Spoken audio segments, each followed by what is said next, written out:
Hey, what up, everybody? This is Steve Breach coming to you with the news that was broken yesterday by Wrestling DVD Network. That is that Scott Hall is going to be getting his own DVD/Blu-ray release coming out this actual 4th of July weekend. Here in the States.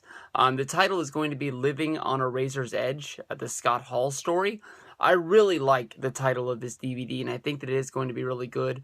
I know that a lot of people might come out and say that there might be a lot of footage already out there on DVD of Scott Hall. We just were given the Click Rules, which came out earlier. I guess it came out later last year, whatever. It came out within a calendar year, basically, is what I'm trying to say. Is, in the last 365 days, this came out. And it seems like it would be quick turnaround to pop out a Scott Hall DVD. But I think that when a Scott Hall, biography is made that comes out with 2 discs of his greatest matches, people are really going to realize how good of a wrestler Scott Hall was and how great of a wrestling mind this guy was.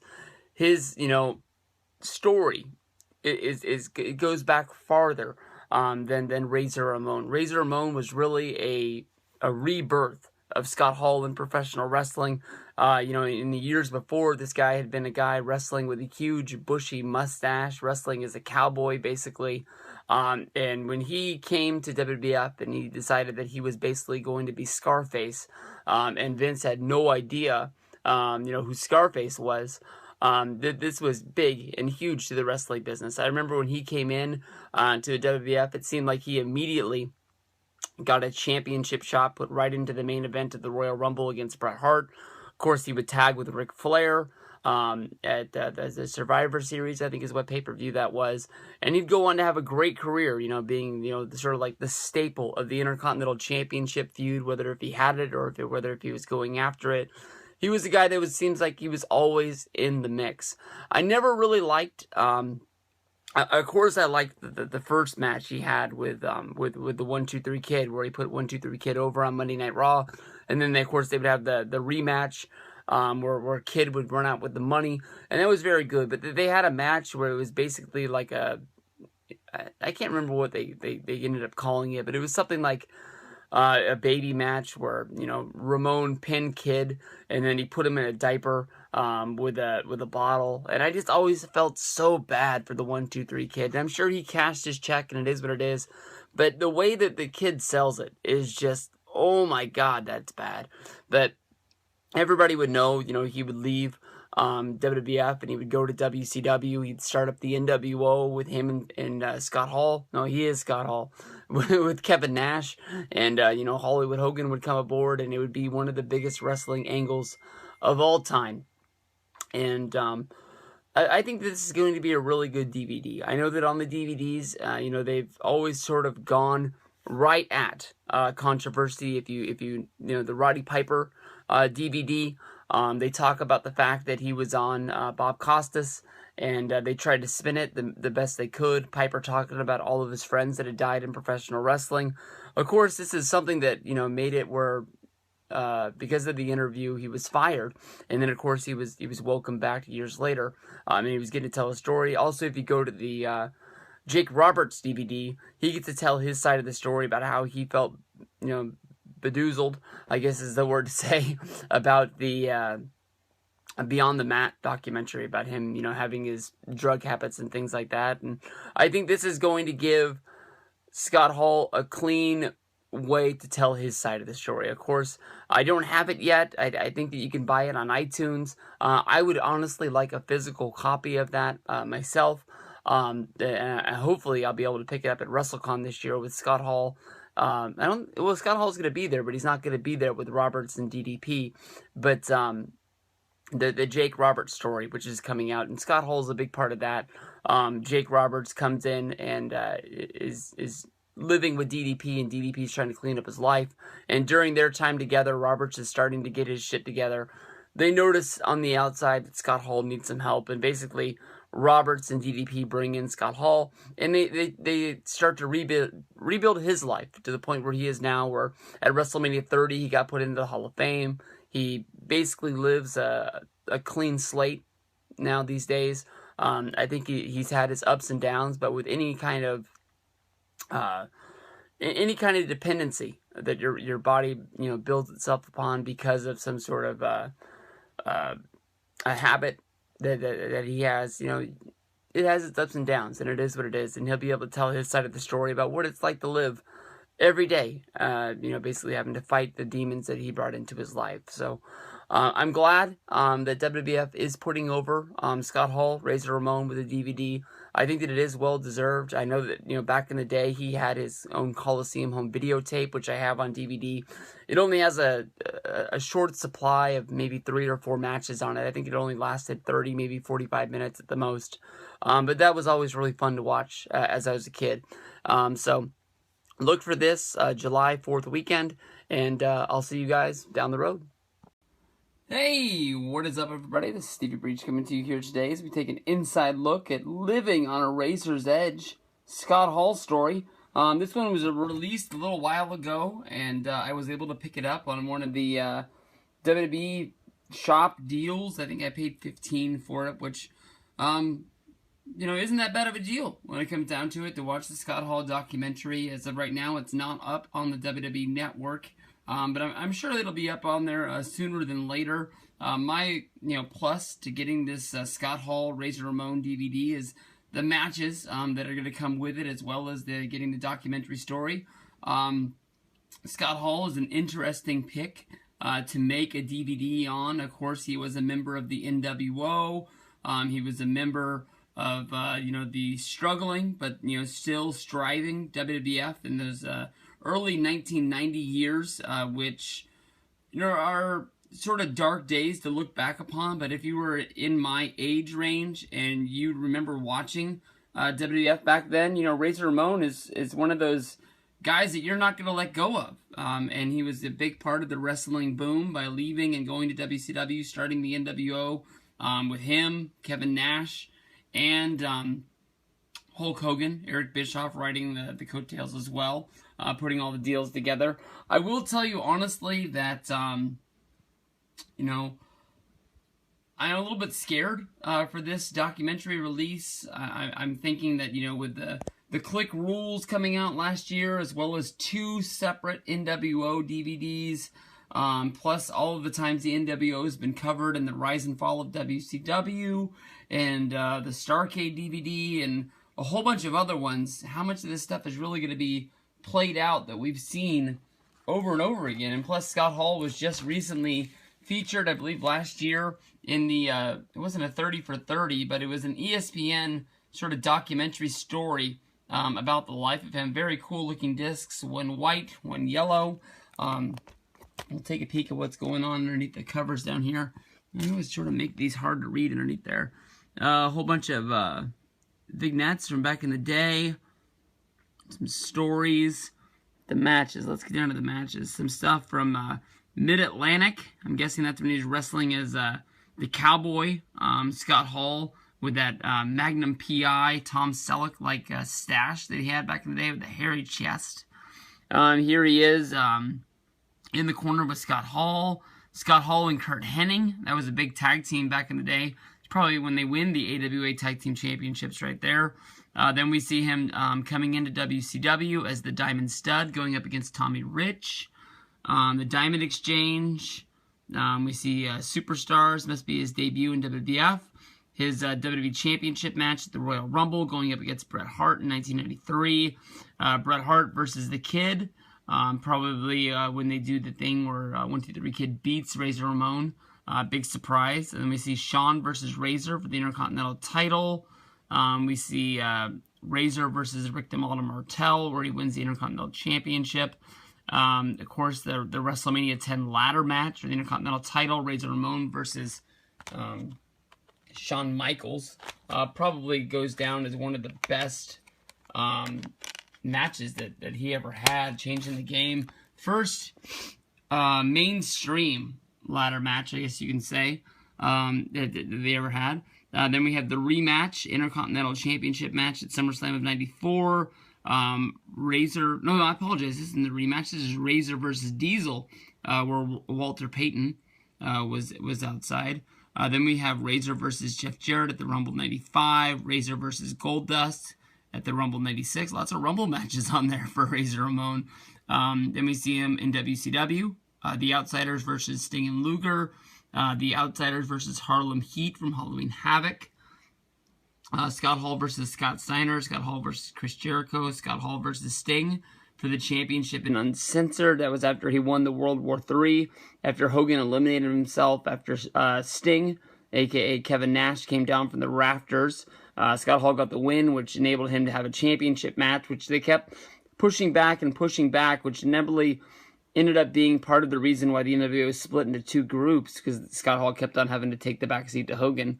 The Outsiders versus Goldberg and Sid.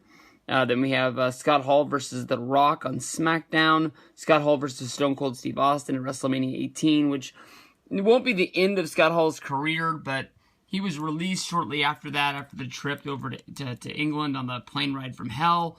And, even though he popped up in TNA here and there along the way, nothing that ever really sort of mattered anymore after that. Sort of sad, but then we go to the Blu-ray exclusives. We got the Diamond Stud and Oz, which would become the Outsiders, Kevin Nash and Scott Hall, come 1996. Razor Ramon and Jim Powers. Razor Ramon versus the $1 Million Man at SummerSlam 93.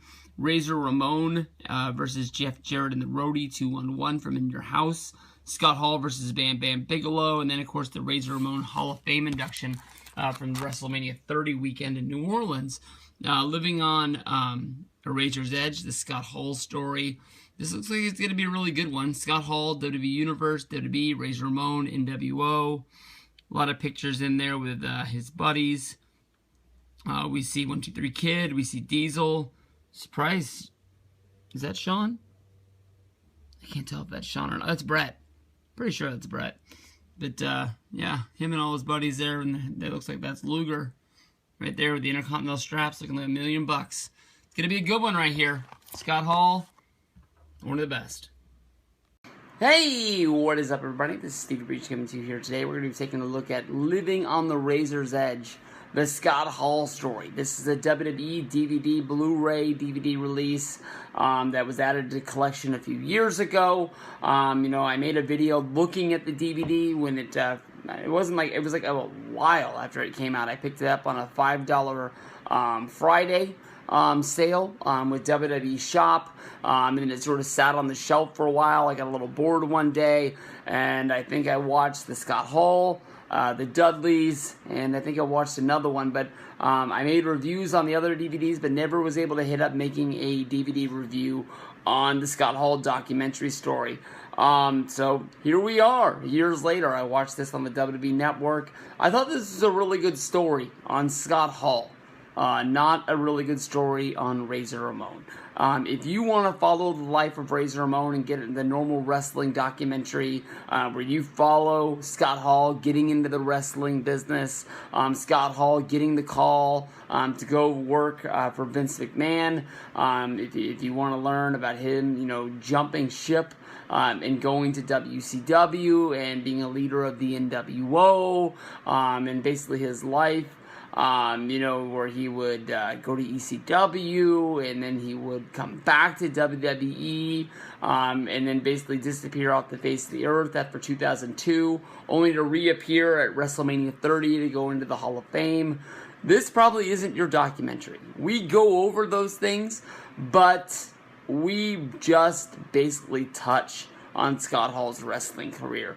This DVD, this documentary, bases around Scott Hall's life moments and his decisions that he made basically for his life to fall apart, and then put it back together by going and seeing DDP and being a part of the whole DDP yoga revolution, where he would go on and fix the likes of Jake the Snake Roberts and Scott Hall. DDP was trying to help out Vader. Now he's trying to help out Mick Foley. Just trying to get their life better for the last part of their, I was going to say their career, but the last part of their lives. Just making it where they're not, living in pain or having to hide substance abuse problems and things like that. Just trying to build them up so you can fix what's going on the what's going on the outside. Scott Hall was a damn good wrestler. Scott Hall has a damn good wrestling mind. But throughout this, basically we learn that Vince McMahon, Scott Hall, DDP, and a few others sort of point at a time where Scott was wrestling in WCW, and maybe he got a little, he got his britches a little too tight, I guess you can say.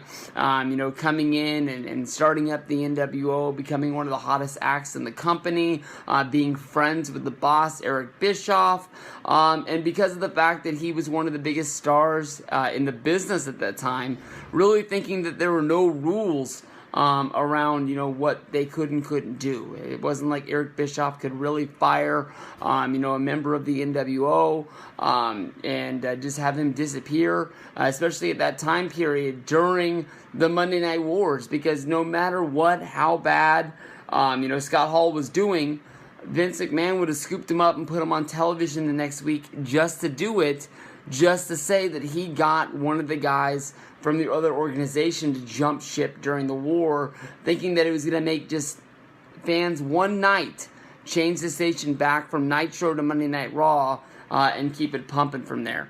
Very early in the documentary, we are taken to a strip club parking lot where basically Scott Hall tells the story of just making some easy bucks, living in Florida, being a bouncer at a strip club where he actually was dating one of the girls there, and somebody got a little handsy with the girl, and he had to take them out in the parking lot, which, sort of escalated into a fight, and there came a moment when the guy pulled the gun on Scott Hall, but Hall was able to get the gun and shoot the guy. The guy died, and that's a moment that Scott Hall sort of points to, saying that this is a moment that he hides pain in his life, his personal life, and that's one of the reasons that he drinks and does drugs, and he's trying to get to a point where he can get that out of his mind and continue on living his life. And one of the things that his counselor tells him is that basically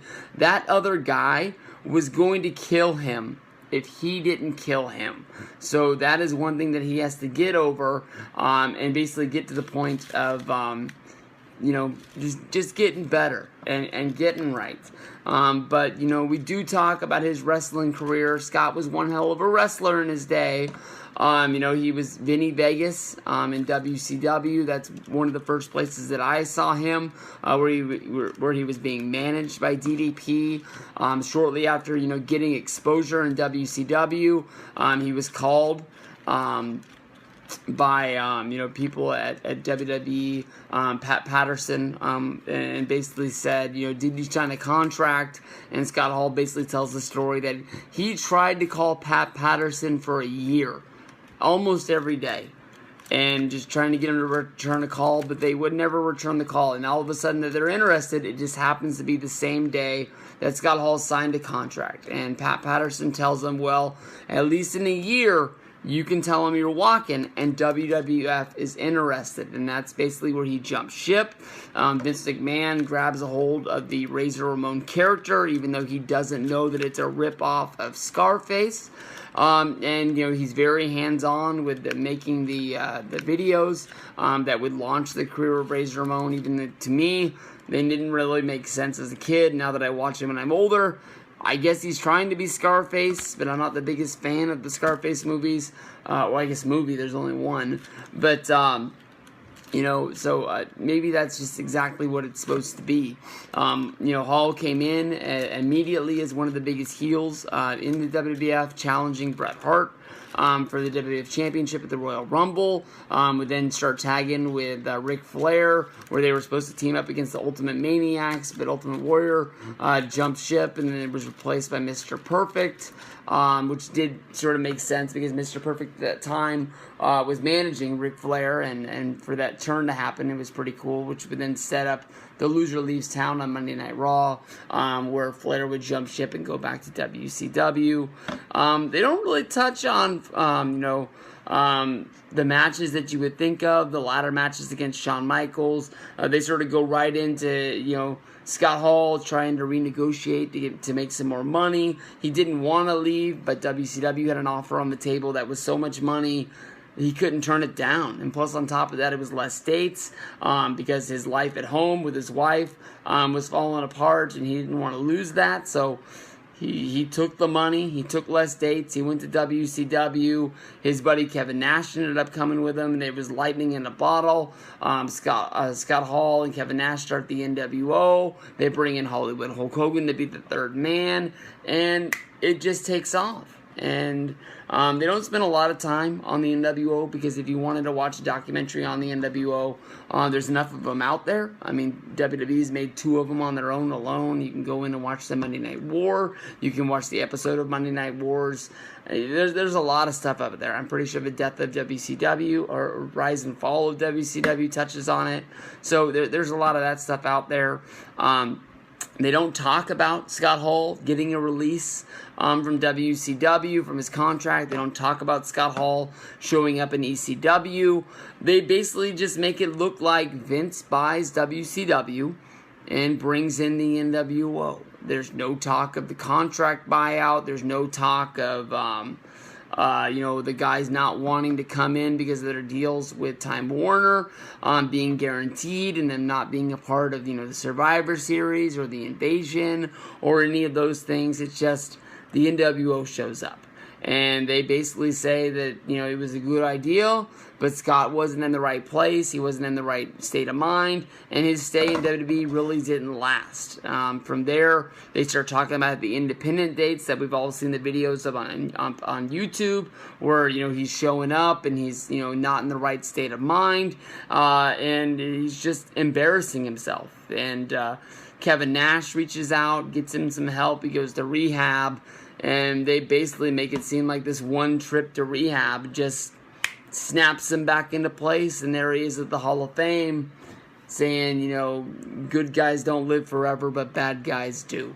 It's a really good documentary. It touches on the whole DDP yoga deal, which if you haven't seen the redemption of Jake the Snake Roberts, which is a DDP documentary release, or you haven't seen the DDP Positively Living, this is something you really need to check out because it puts you in the right state of mind to start living your life right. You don't have to do DDP yoga. But I think listening to the words that Diamond Dallas Page talks and just getting that into the state of mind and using it daily, you're going to start pushing yourself positively. And I think that's the one thing that matters most in this world if you want to get to where you want to get to. A lot of people just sit back in the corner and just sort of complain about the things not going right in their life. And there's some people that go out there and see that things aren't going 100% right, and they go out and do the things that they need to do to change those things. And that's when you start getting things coming back to you. And you realize your life's greater than where you started at because you worked hard to get it. And I guess now we're talking about DDP more than anything, but it's a good release. It doesn't touch on his wrestling. This is sort of like the first release we've got that talks more about other issues from WWE other than just the wrestling issues. The Jake the Snake Roberts documentary that they came out with like in 2005, 2006 did deep down into sort of Jake the Snake's drug problems because of like things like Beyond the Mat that came out, and they wanted to touch on that and sort of just clear things up, like Jake sort of saying that it's not his fault that he did those things because they didn't really tell him what the documentary was really going to be about. They really said that this is we want to show your drug problems to show it doesn't happen to other people, not sort of just kick you while you're down. And that's what Jake said that they basically did. But this is a good one. It's not on the top 10. We talk about that a lot. But I think definitely you check this out. If you don't have it, you're going to love it.